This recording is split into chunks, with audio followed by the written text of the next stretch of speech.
I am Dr. Savita from the Department of English and Other Foreign Languages. Now I would like to share information on the importance of communication and language skills. To begin with, let us ask ourselves a question. What is the importance of communication and why should we have to master it? Being able to communicate effectively is one of the most important life skills to learn. Good communication is an essential tool in achieving productivity and maintaining strong working relationships at all levels of an organization. Employees who communicate effectively with colleagues, managers, and customers are always valuable assets to an organization, and it is a skill which can often set people apart from their competition when applying for jobs. Succeeding in your career requires good communication skills. You need to know what you want and how you are going to attain it. Good communication skills can aid in helping you land an interview and pass the selection process. Being able to articulate well provides a significant advantage. When you think of engineering, what comes to mind?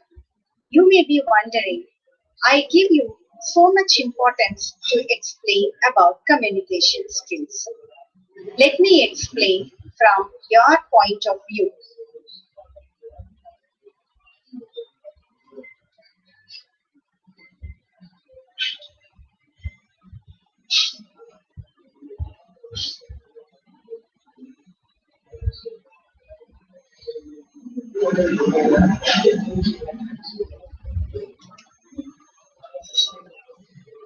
Why should engineers want to hone their communication skills?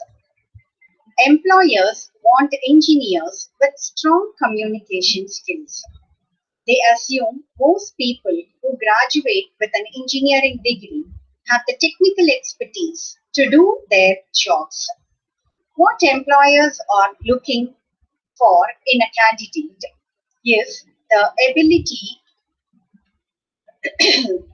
to communicate their findings with others in a productive, efficient manner. In today's world, it is essential for an engineer to possess strong communication skills.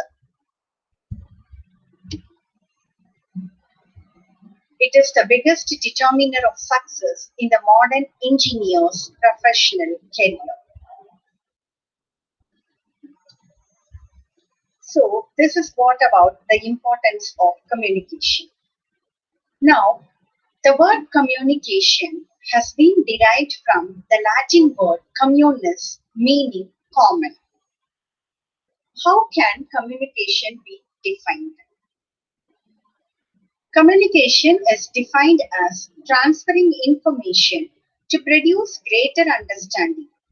It can be done vocally through verbal exchanges, through written media, books, websites, and magazines, or visually using graphics, charts, and maps, or non-verbally, body language, gestures, pitch of voice, and tone. All of these means of communication are essential soft skills that are vital for a successful career. Every communication involves at least one sender, a message, and a recipient. Some other definitions of communication are it is the act or process of transmission that is usually called communication by Berlson and Steiner in the year 1964. Communication is the process by which we understand others and in turn endeavor to be understood by them. It is dynamic, constantly changing and shifting in response to the total situation by Anderson in 1959. Communication is commonly defined as the imparting or interchange of thoughts, opinions, or information by speech, writings, or signs. A communication has therefore three parts: the sender, the message, and the recipient. The sender encodes the message, usually in a mixture of words and non-verbal communication. It is transmitted in some way, for example, in speech or writing, and the recipient decodes it. Now, human face-to-face communication. There are three major parts in human face-to-face communication. They are body language, voice tonality, and words. According to my research, the 7-38-55 rule is a concept concerning the communication of emotions. The rule states that 7% of meaning is communicated through spoken word, 38% through tone of voice, and 55% through body language. Next, we can see about the types of communication. There are two types normally, verbal communication and non-verbal communication. Verbal communication involves the use of words or speech or auditory language to express emotions or thoughts or exchange information. Verbal communication, which includes face-to-face, telephone, radio, or television and other media. The next one is the non-verbal communication. It involves the use of visual or non-verbal cues such as facial expressions, eye or body movements, gestures, and many more without speaking. Non-verbal communication is important because it gives us valuable information about a situation, including how a person might be feeling, how someone receives information, and how to approach a person or group of people. The next topic is communication process.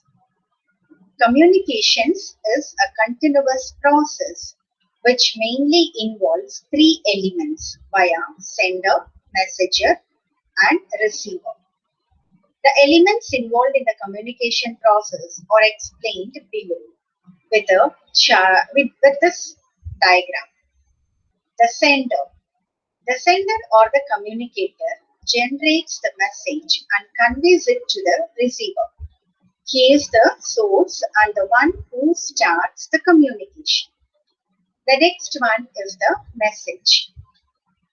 You can clearly see the picture which explains about all these process. The message, it is the idea, information, view, fact, feeling, etc. that is generated by the sender and is then intended to be communicated further. The next one is the encoding. The message generated by the sender is encoded symbolically, such as in the form of words, pictures, gestures, etc., before it is being conveyed. Then it is being transferred through the channel, that is the medium. It is the manner in which the encoded message is transmitted. The message may be transmitted orally or in writing. The medium of communication includes telephone, internet, post, fax, email, etc.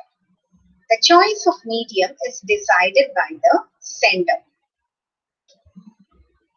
The next one is the decoding.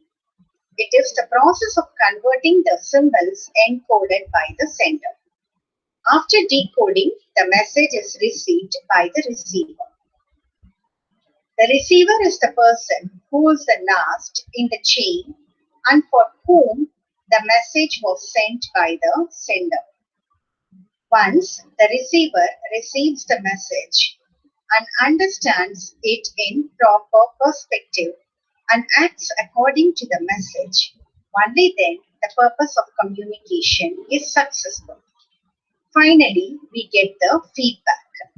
Once the receiver confirms to the sender that he has received the message and understood it, the process of communication is complete. The next title is Channels of Communication. In communications, a channel is the means of passing information from a sender to a recipient. According to the nature and purpose of communication, the following are the channels: upward, downward, horizontal, and diagonal. Communication within a business can involve different types of employees and different functional parts of an organization. These patterns of communication are called flows, and they are commonly classified according to the direction of interaction. When leaders and managers share information with lower level employees, it's called downward communication or top-down communication. It follows the hierarchical order from the higher to the lower level. In other words, communication from superiors to subordinates in a chain of command is a downward communication. It is being very clearly pictured through the diagram. This communication flow is used by the managers to transmit work-related information to the employees at lower levels. Ensuring effective downward communication isn't always easy. Differences in experience, knowledge, levels of authority, and status make it possible that the sender and recipient do not share the same assumptions or understanding of context, which can result in messages being understood or misinterpreted. Creating clearly worded, unambiguous communications and maintaining a respectful tone can facilitate effective downward communication. The next is the upward communication. It is the transmission of information from lower levels of an organization to higher ones. The most common situation is employees communicating with managers. Managers who encourage upward communication foster cooperation, gain support, and reduce frustration among their employees. The content of such communication can include requests, estimations, proposals, complaints, appeals, reports, and any other information directed from subordinates to superiors. Upward communication is often made in response to downward communication. For instance, when employees answer a question from their manager. In this respect, upward communication is a good measure of whether a company's downward communication is effective. The next type of communication is horizontal communication. It is also called as lateral communication. Takes place between employees of equal ranks and sometimes among the peer groups. That is, it involves the flow of messages between individuals and groups on the same level of an organization or opposed to up or down. Sharing information, solving problems, and collaborating horizontally is often more timely, direct, and efficient than up or down communication, since it occurs directly between people working in the same environment. Communication within a team is an example of horizontal communication. Members coordinate tasks, work together, and resolve conflicts. Horizontal communication occurs formally in meetings, presentations, and formal electronic communication, and informally in other more casual exchanges within the office. The last channel is the diagonal communication. It is also called as grapevine communication. Happens across all official cadres and no hierarchy is followed. Diagonal communication is the sharing of information among different structural levels within a business. This kind of communication flow is increasingly the norm in organizations since it can maximize the efficiency of information exchange. The shortest distance between 2 points is a straight line. Diagonal communication routes are the straight lines that speed communications directly to their recipients at the moment communication is necessary. Communications that zigzag along horizontal and vertical routes, on the other hand, are vulnerable to the schedules and availability of the individuals who resides at each level. Any other type of communication flow is external when an organization communicates with people or organizations outside the business. Recipients of external communication include customers, lawmakers, suppliers, and other community stakeholders. External communication is often handled by marketing and sales. Annual reports, press releases, product promotions, financial reports are all examples of external communication. Technical communication is the exchange of technical and scientific knowledge through writing, speech, and other mediums addressed to a specific audience. Next, we can look into the barriers in communication. A language barrier is a term that is used to describe the inability of passing information between two or more people due to linguistic differences. Language barriers are as difficult in communication that occurs within a group of people or between individuals with different language background and dialects. In the presence of language barriers, it would mean that there will be less or no communication. Some of the common language barriers are improper messages, confusion resulting from homophones and spelling, wrong translation, assumptions, bombastic or ostentatious and technical jargon, accent. When talking about language barriers, we need to understand the different types of language barriers. Let's explore the different kinds of language barriers in communication. Personal barriers.